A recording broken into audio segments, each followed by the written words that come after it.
जय जगन्नाथ। ये प्रोजेक्ट आमर पहाड़ एनएच रु 400 मीटर डिस्टेंस हम। आप देखो ये प्रोजेक्ट रोड पाखे सब घर पर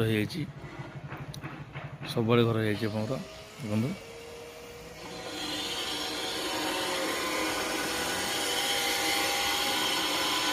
देखो देखो अपार्टमेंट अच्छी प्रॉब्लम अपार्टमेंट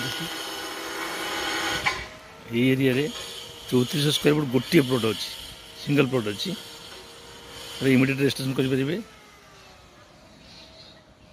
पाखापाखि सब घर है प्लॉट बिल्कुल ना गोटे प्लॉट अच्छे मात्र खाली एरिया प्लॉट अच्छी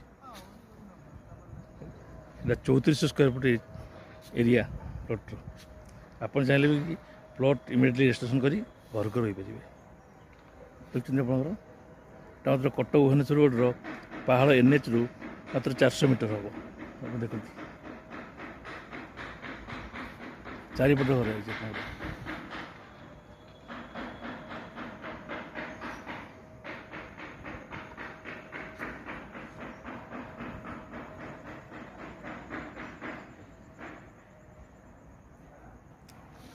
जो छिड़ा वीडियो कर पाखापाखि यही जगार 3400 स्क्वायर फुट प्लॉट अच्छी ये मुझे छिड़ा रोड पर प्रोजेक्ट रोड यहाँ project road 3400 square foot plot अच्छी। जय जगन्नाथ।